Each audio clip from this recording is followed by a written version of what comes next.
चलिए बात कर लेते हैं आगे। Sine wave travelling on a string.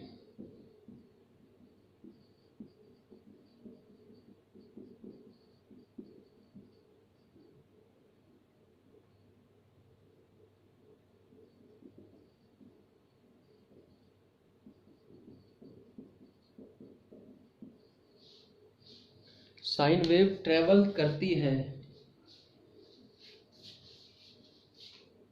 या TRAVEL देख लेना है, ठीक है। ये वाला sine wave travelling on a string, इसके बारे में अब पढ़ते हैं। जब कोई सोर्स, ठीक है, या कोई भी मान लीजिए आदमी है, कोई भी है, ठीक है, जैसे कि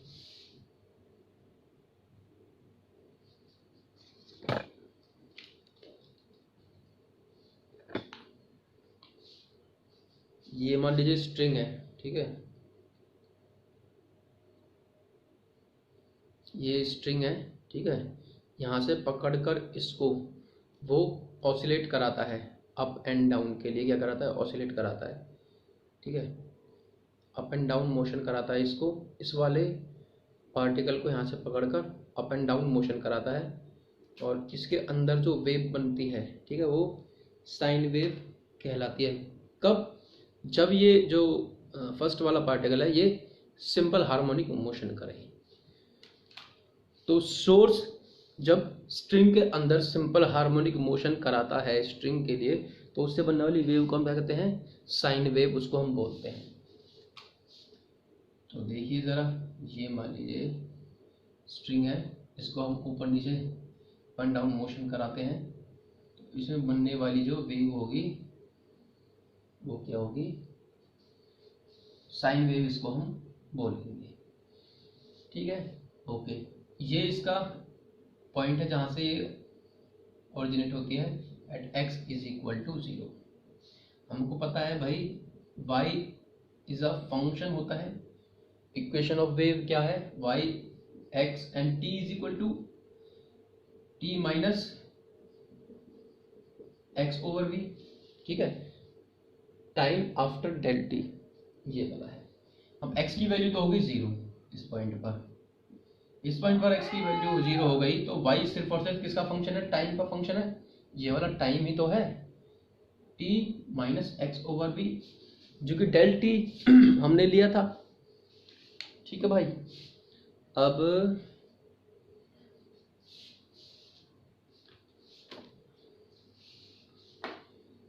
हमको पता चल गया वेव इक्वेशन ये है, और साइन वेव है, साइन वेव है, कॉस वेव है, साइन वेव है, तो ले लेते हैं y is equal to sine t minus x over v निकलेगी, और यहाँ पर ओमेगा आएगा, साइन ओमेगा t। देखो इक्वेशन क्या होती है, y is equal to sine omega t।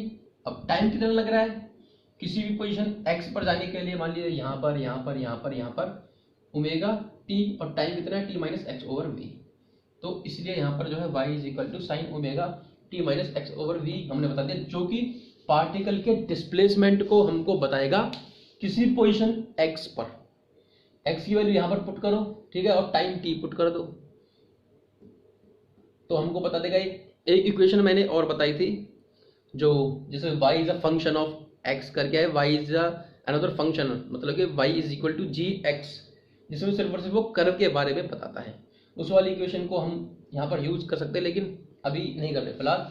तो ये वाला हमको बता देगा किसी टाइम t पर और डिस्प्लेसमेंट x पर, ठीक है, sorry displacement in x direction, जो वेव आगे की तरफ चल रही है इस वाले एक्सिस पर, ठीक है, इस वाले एक्सिस पर मान लीजिए ये वाला पॉइंट है, ठीक है, इस वाले पॉइंट पर जो डिस्प्लेसमेंट है पार्टिकल का, अप एंड डाउन जो मोशन वो कर रहा है, ऑसिलेशन कर रहा है, वो y कितना है इस वाले पॉइंट पर किसी टाइम t पर, और वेलोसिटी v, ठीक है, कांस्टेंट वेलोसिटी v के साथ जो आगे चल रही है, तो ये डिस्प्लेसमेंट हमारे पास निकल कर आ जाएगा। अगर डिस्प्लेसमेंट है तो हमारे पास क्या हो जाएगा, वेलोसिटी भी निकाल सकते हैं हम, curl over curl t of y, मतलब के पार्शियल डेरिवेटिव ऑफ डिस्प्लेसमेंट और oscillation of a particle with respect to time keeping x as constant, that's why I'm taking curl over curl t which shows partial differentiation, partial derivative. ठीक है, partial को show करने के लिए हमने curl over curl T लिया है, मतलब कि x इज इक्वल टू क्या है, कांस्टेंट है। अब साइन ओमेगा टी क्या हो जाएगा, cos omega t minus x over v, और ये ओमेगा आ गया भाई, आ गई। तो ये आ गई वेलोसिटी इसकी। इसी तरह से हम इसके जो है डिस्प्लेसमेंट वेलोसिटी किसी भी पार्टिकल की जो ऑसिलेट कर रहा है उसको हम बता देंगे। ठीक है, ये हो गया।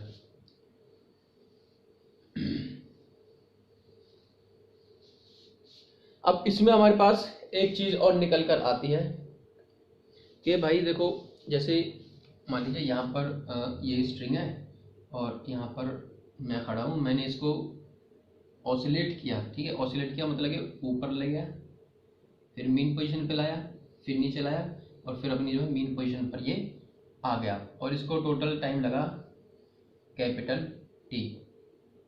ठीक है, तो अब देखो यहाँ से मैं इस पॉइंट पर ले गया, इस पॉइंट पर ले गया, फिर दोबारा से इस पॉइंट पर आए, इस पॉइंट पर आए, फिर दोबारा से इस पॉइंट पर आए, इस पॉइंट पर आए, फिर दोबारा से इसी पॉइंट पर पहुंच गए, इसी पॉइंट पर पहुंच गए। तो इससे हमारे पास एक चीज निकल कर आती है, जो मिनिमम सेपरेशन है। ठीक है, जो मिनिमम सेपरेशन है for time period capital T.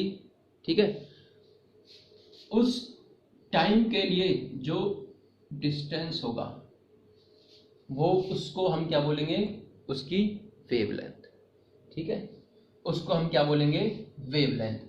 अब ये यहां से यहां तक वेलोसिटी किसके साथ जा रही है, v के साथ चल रही है। ठीक है, तो time is equal to lambda over v।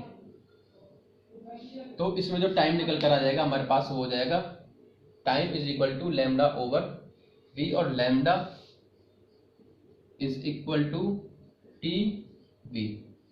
अब देखो फ्रीक्वेंसी बराबर होती है 1 ओवर टाइम के, इसको हम क्या कर सकते हैं, फ्रीक्वेंसी भी देख सकते हैं। Lambda is equal to velocity multiply by frequency. ठीक है, तो ये वाला particle time t is equal to 0 पर मान लीजिए, उसके बाद ये वाला पार्टिकल आफ्टर टाइम t के बाद उसी पोजीशन पर है। ठीक है, या फिर ये वाला पार्टिकल टाइम t, कोई भी टाइम लीजिए, उस टाइम पर ये अपने जो है मैक्सिमम पोजीशन पर है। उसी तरह से कुछ टाइम बाद, कुछ टाइम का मतलब है अपना टाइम पीरियड t पूरा करने के बाद फिर दोबारा से ये क्या है, अपने मैक्सिमम पोजीशन पर आ गया।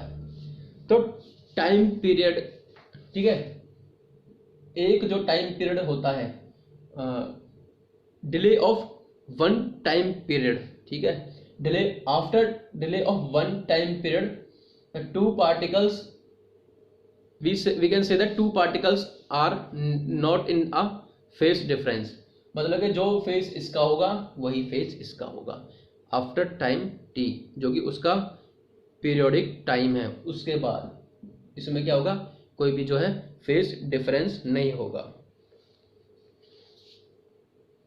तो इसी को हम जो है थोड़ा वर्ड्स में अगर लिखना चाहें तो कैसे लिख सकते हैं, देखो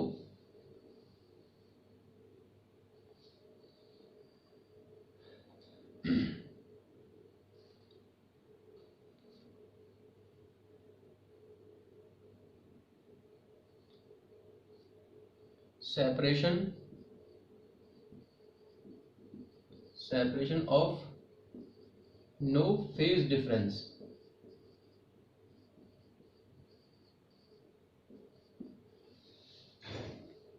between 2 particles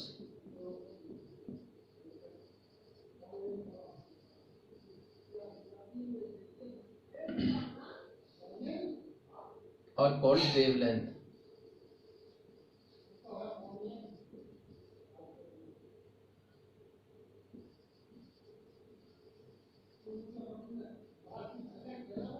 ठीक है, जो सेपरेशन होगा, ठीक है, सेपरेशन, ये वाला पार्टिकल और ये वाला पार्टिकल सेम फेस में है, इनके बीच में जो भी सेपरेशन है, ठीक है, separation of phase difference, phase difference में कोई भी सेपरेशन नहीं है, इसी डिस्टेंस को हम क्या बोलेंगे, इसी डिस्टेंस को हम उसका जो है ये वाला वेवलेंथ, इसको हम बोलेंगे। अब दोस्तों यहाँ पे ना एक चीज़ हमारे पास इंपॉर्टेंट चीज़ और निकल कर आती है, वेव नंबर। उसको और देख लेते हैं वो क्या होता है।